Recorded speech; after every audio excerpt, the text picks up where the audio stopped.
पद्मभूषण मा. अण्णासाहेब हजारे प्रणीत राष्ट्रीय लोक आंदोलन न्यास लातूर जिल्हा यांच्या वतीने औसा तालुका कार्यकारिणीची घोषणा करण्यात आली असून नवनियुक्त पदाधिकाऱ्यांना अधिकृत नियुक्तीपत्रांचे वितरण करण्यात आले आहे।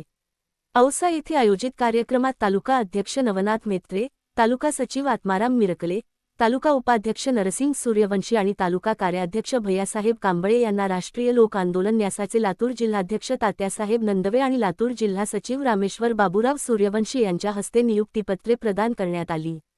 यावेळी उपस्थित मान्यवरांनी भ्रष्टाचारमुक्त प्रशासन, पारदर्शक कारभार, माहिती अधिकार कायद्याची प्रभावी अंमलबजावणी, जनजागृती आणि सर्वसामान्य नागरिकांच्या न्याय हक्कांसाठी संघटितपणे कार्य करण्याचे आवाहन केले। तसेच पद्मभूषण मा.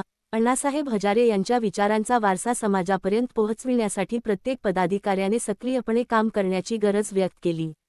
नवनियुक्त पदाधिकाऱ्यांनी संघटनेने सोपविलेली जबाबदारी प्रामाणिकपणे पार पाडण्याची ग्वाही देत समाजहिताची कामे अधिक प्रभावीपणे राबविण्याचा निर्धार व्यक्त केला। या कार्यक्रमास लातूर जिल्हा उपाध्यक्ष संजय कुंठेवाड, लातूर शहराध्यक्ष रावजी कांबळे तसेच संघटनेचे इतर पदाधिकारी, सामाजिक कार्यकर्ते आणि विविध क्षेत्रातील मान्यवर मोठ्या संख्येने उपस्थित होते। उपस्थितांनी नवनियुक्त पदाधिकाऱ्यांचे अभिनंदन करून त्यांच्या भावी कार्यासाठी शुभेच्छा दिल्या।